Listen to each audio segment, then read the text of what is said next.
About a year ago, I went from using a small pedal board back up to using a larger one. The main reason for this is that I wasn't traveling or playing live, and I was just recording here at home. Having access to a lot of different types of sounds with the larger board made recording super efficient and easy. Now, as things started opening up and I started playing live, I just kept using the larger board. You might have caught a glimpse of that in my latest vlog with Noah Guthrie. Now, that board served me well, and even though it was kind of a mess, it was reliable and I got great sounds from it. But as I have more stuff booked for the fall, I've decided to go back to the smaller board. I want to get things a little more buttoned up and a little more solidified. So the last few days, I've been working on putting together a smaller board.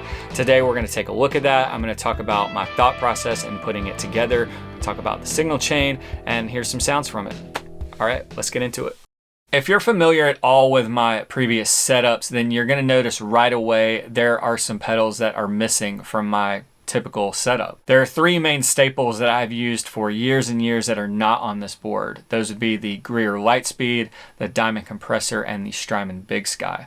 All three of those pedals have been a huge part of my sound and pedals that I've come to rely on a lot. But with this board, I'm going to change it up.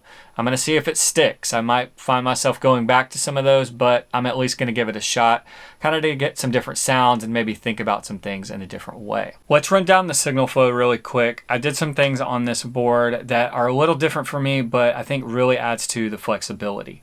So first I plug into the volume pedal, and then that splits to the tuner. This is a Sonic Research Turbo Tuner. From the volume pedal, we go into the left input of the HX Stomp. Now, the reason for this is basically that this allows me to put certain effects before my gain stages and certain effects after my gain stage. So currently I'm running volume pedal, HX Stomp, and then I'm running into a compressor on here. And then I also have the Alpaca Rogue set up in there. It's kind of a Tweedy style overdrive. I really like the comps in the HX Stomp, and so having the flexibility to change those and tweak those is really great. So from the HX Stomp, I run out of the send, the left send, and that goes into the Gladio, which is a dual Dumble style overdrive. From there, I go to the Piedmont Electronics Aluminum Falcon 3, which is a Klon style overdrive. From there, I go down to the Protein. This is a new one for me, and I'm really digging it so far. It sounds really great. Basically, we've got a Noble style overdrive on one side and then a Bluesbreaker style overdrive on the other. From there, I run to the RC booster. I really just use this as a clean boost, but then also the EQ, the treble and bass, make it great for balancing out different guitars on the fly. From there, I go to the Maxon stereo chorus. At this point, we're going from mono to stereo, and then from this point on, everything is stereo. So from the Maxon, we go back into the aux in left and right here on the HX Stomp. This is basically making an effects loop in the HX Stomp. Then currently on the HX Stomp, I have some delays and reverb set up. And then I'm going from here to the Eventide H9. Now, obviously, the HX Stomp and the H9 have a lot of overlap. They both are great Swiss Army knife pedals. They do lots of different sounds. And so depending on what particular sound I'm looking for, I'm going to use, one or the other. Or it might even just be a switching thing. Maybe it's easier to turn the H9 on for a certain sound while I'm getting a different sound from the HX Stomp. Again, lots of flexibility, lots of ways to get different sounds. Now I've got the micro clock down here. The one downside about the HX Stomp that I really don't like is there's no easy way to see the BPM of delays. You can see it, but you've got to go into the global settings, and it's kind of a pain to get to, and it's just not always on display. Using the disaster area micro clock allows me to see and set the BPM super easy. And then I also have this auxiliary switch for the HX Stomp, which gives me a fourth switch. Now, I also experimented with setting a MIDI cable up from the HX Stomp to the H9 and clocking them via MIDI clock, as well as even doing some switching using Command Center on the HX Stomp. I haven't dug into that too much, but it is an option for me that gives me even more flexibility and switching. It's almost kind of a hybrid MIDI setup that I'm really looking forward to digging in a little more. I think what I'll do with that is kind of set it up on a need basis. If there's a certain sound that I need to get to, that has a lot of different changes, maybe I can program something via MIDI there. But ultimately, kind of how I see this board is I've got my different gain stages and different types of overdrive, and then I've got kind of my effects side here with delays, modulations, all of that I will be getting from the HX Stomp and the H9. Now, I really like the more kind of organic, grittier delays from the HX Stomp, whereas the H9, I really love the modulated delays and the just kind of the more digital sounding delays. They have a really precise sound to them, almost more, I don't necessarily want to say harder, but just an edgier sound to them that I really like. It'll do great analog sounds too, but my preference is getting those from the HX Stomp. The last thing I'll talk about as far as the setup of this board is how I'm powering everything. Underneath the shelf here, I've got the True Tone CS12, and it is powering all of this stuff. I had to buy a couple of adapters that basically convert the 18 volt outputs to 9 volt. But other than that, everything's being powered. The great thing about the Protein and the Gladio is that, they're basically 2 overdrives in one. And so those only take up 1 power spot, which is great. I also have a extra 9 volt here that I can pull out from underneath the shelf for powering a Strymon Iridium, which I do use sometimes for direct sounds. Now, I could get those types of sounds from the HX Stomp, but as I've stated in a previous video, I really like kind of just using this for effects and using the Iridium for the amp modeling side of things, just to free up the space on this thing. It does so much, and I feel like I have to kind of sacrifice some choices effects-wise when I use the amp modeling on the HX Stomp. So having the Iridium and the HX Stomp gives me even more flexibility. One of my favorite things about this board is the amount of versatility that it has in it. Lots of gain sounds. Obviously, any kind of modulation, delay, reverb sound that you want, I can get between the HX Stomp and the H9. There's just a lot of sounds in this, what I consider to be a smaller board. I know a lot of you guys would probably think this is a larger board, and I get it, but for me, it's kind of small. Let's take a listen to some sounds now, and I'll kind of run through some ways that I would commonly use this stuff all together. So right now I'm running into my Strymon Iridium. I'm using my own IRs, and I am plugged into the Chime model. On the HX Stomp, we've got an always-on compressor with the mix set at about 50%. It's the deluxe compressor. I also have a little bit of the dynamic hall reverb on there, and then we're getting a tremolo from the H9.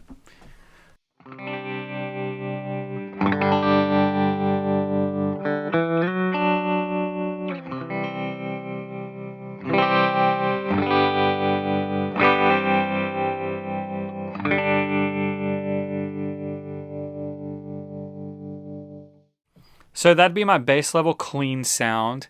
And then probably for my first stage, I would typically be using this right here, the blue side of the Protein. Oh, I'm also using my Les Paul.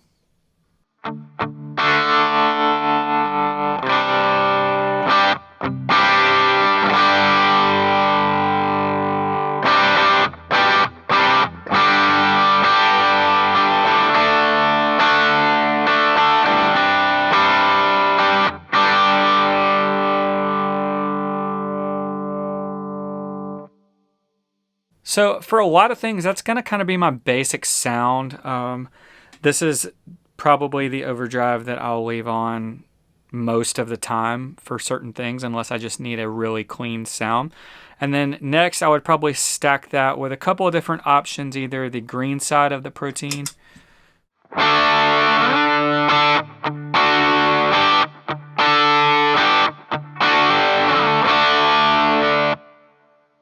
or if I wasn't using that, I might use the Klon, which is going to be kind of similar, honestly.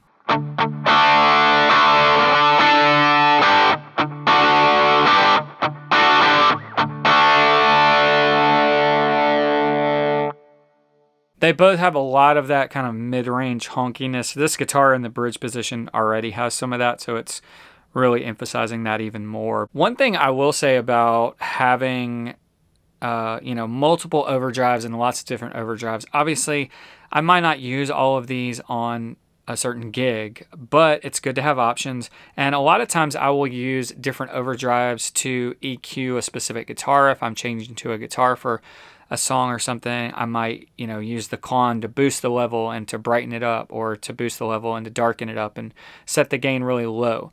So in that manner, they're kind of serving as EQ pedals. They're balancing out levels and that kind of thing, as well as being there to give me options for different types of tones.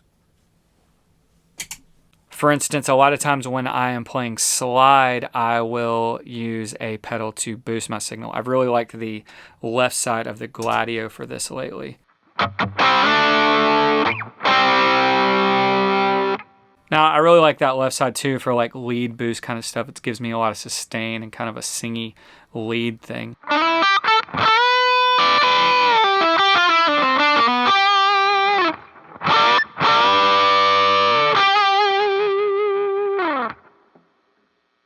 Now, the right side of the Gladio, I've been enjoying that for kind of a really big overdrive sound, like over the top, almost Marshall-y kind of sound.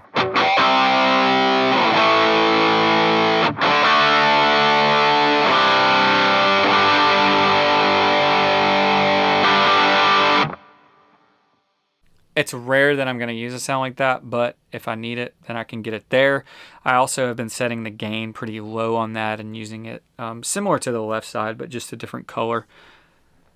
Again, the RC booster is just kind of a clean boost, but I can also use it to EQ things, EQ a guitar or boost or drop the signal down a bit.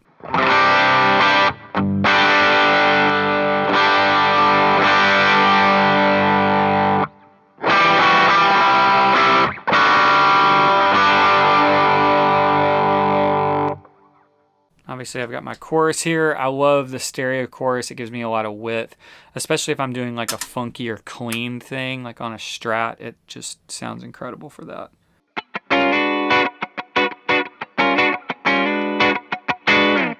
Now, this Les Paul is breaking that up a little more than I would want it to be normally, but with a Strat, that chorus sounds amazing.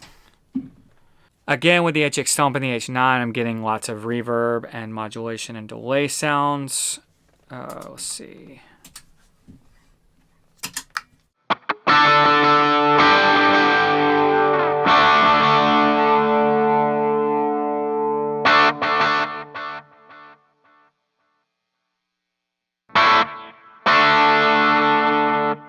Just a real subtle delay right there from the HX Stomp.